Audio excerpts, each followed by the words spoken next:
Waraka wa kwanza wa Paulo kwa Wakorintho, mlango wa 4. Mtu na atuhesabu hivi kuwa tu watumishi wa Kristo na mawakili wa siri za Mungu. Hapo tena inayohitajiwa katika mawakili ndiyo mtu aonekane kuwa mwaminifu. Lakini kwangu mimi si kitu kabisa nihukumiwe na ninyi, wala kwa hukumu ya kibinadamu, wala sijihukumu hata nafsi yangu. Maana sijui sababu ya kujishitaki nafsi yangu, lakini sihesabiwi haki kwa ajili hiyo, ila anihukumuye mimi ni Bwana. Basi ninyi msihukumu neno kabla ya wakati wake, hata ajapo Bwana, ambaye atayamulikisha yaliyositirika ya giza na kuyadhihirisha mashauri ya mioyo, ndipo kila mtu atakapoipata sifa yake kwa Mungu. Basi ndugu, mambo hayo nimeyafanya kuwa mfano wa mimi na Apolo kwa ajili yenu, ili kwamba kwa mfano wetu mpate kujifunza kutokupita yale yaliyoandikwa, ili mmoja wenu asijivune kwa ajili ya huyu, kinyume cha mwenziwe. Maana ni nani anayekupambanua na mwingine?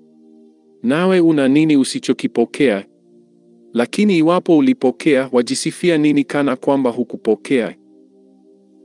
Mmekwisha kushiba, mmekwisha kupata utajiri, mmemiliki pasipo sisi. Naam, laiti mngemiliki, ili sisi nasi tumiliki pamoja nanyi. Maana nadhani ya kuwa Mungu ametutoa sisi mitume mwisho, kama watu waliohukumiwa wauawe, kwa sababu tumekuwa tamasha kwa dunia, kwa malaika na wanadamu. Sisi tu wapumbavu kwa ajili ya Kristo, lakini ninyi ni wenye akili katika Kristo. Sisi tu dhaifu, lakini ninyi mna nguvu. Ninyi mna utukufu, lakini sisi hatupati heshima. Hata saa hii ya sasa tuna njaa na kiu, tu uchi, twapigwa ngumi, tena hatuna makao. Kisha twataabika tukifanya kazi kwa mikono yetu wenyewe.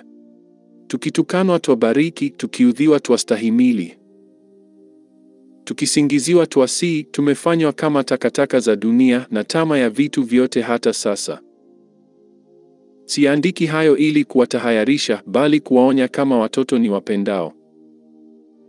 Kwa kuwa ijapokuwa mna walimu 10,000 katika Kristo, walakini hamna baba wengi. Maana mimi ndimi niliyewazaa katika Kristo Yesu kwa njia ya Injili. Basi nawasihi mnifuate mimi.